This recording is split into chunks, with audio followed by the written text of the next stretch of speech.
જય હનુમાન દાદા. સવાર પડી ગઈ છે. મંદિરમાં ભગવાનના દર્શન કર્યા. ભગવાનને જોઈને ખૂબ આનંદ થયો.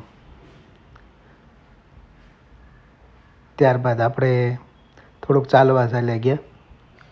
પણ અહીંના સોપાટી જુઓ તો તમને એમ જ લાગે ઓહો, ઝાડવા તો બહુ જૂના હોય છે અને ઘનઘોર જંગલ હોય એવું જ લાગે.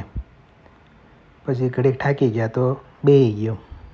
મેં તો લેને ઘડીક વિડીયો બનાવું, તો વિડીયો બનાવવા માંડ્યો. હજી શીખું છું.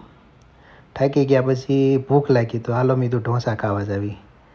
તો એકલો હતો તો ઢોસા ખાઈ આવ્યો. અહીંની હોટલો આવી હોય છે, કંઈક અલગ જ હોય છે આપણે ગુજરાત કરતાં, અને ટેસ્ટમાં પણ કંઈક અલગ જ હોય છે.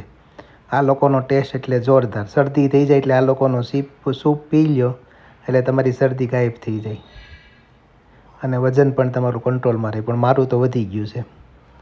પછી રોબિનભાઈને સ્કૂલે લેવા જવાનો ટાઈમ થઈ ગયો તો હું ગયો તો રોબિનને લેવા.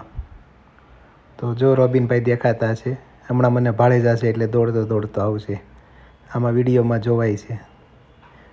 આવી ગયો, જો આવે દોડતો દોડતો. જો ત્યાંથી એને ના પાડે એટલે આમથી આવે છે. આવે એટલે બેગ આપી દે, અલ્યો ડેડી બેગ. ઘરે પહોંચી ગયા. પાછી એક ડ્યુટી ડેઈલી માટે. ચંપલ વ્યવસ્થિત ગોઠવી દેવાના લાઈનમાં. જો ન ગોઠવા હોય તો ગમે એમ કરીને ગોઠવી દેતો હોય છે.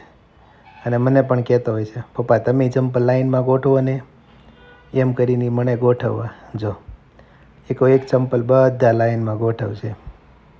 ક્લિનિંગ બાબતે એકદમ રોબિન ફર્સ્ટ નંબર છે. જો હજી એને કંઈક ત્રાસા ભાગું લાગ્યું હોય છે ને તો હરખું કરશે. પછી કે ડેડી હાલો ને મારી જોડે ઘડીક રમો ને, લૂડો રમો એકવાર, પછી હું ટ્યુશન જાઉં. તો હું ને રોબિન લૂડો રમવા મળ્યા. પછી જોઈએ છે કોણ વિન થાય છે. રોબિનભાઈને ટ્યુશન મૂકી આવ્યા. એનું ટ્યુશન ક્લાસીસ છે. રોબિનભાઈ ટ્યુશન જશે. ત્યાં તો બહાર નીકળ્યો ત્યાં તો જોયું ત્યાં તો આમ થાય ઓ અંધરાધાર વરસાદ પડી જાય. પણ એમાં એ લોકો કાંઈ આવ્યો નહીં, ખાલી વાતાવરણ જ એવું થઈ ગયું હતું. આવજો, ટાટા.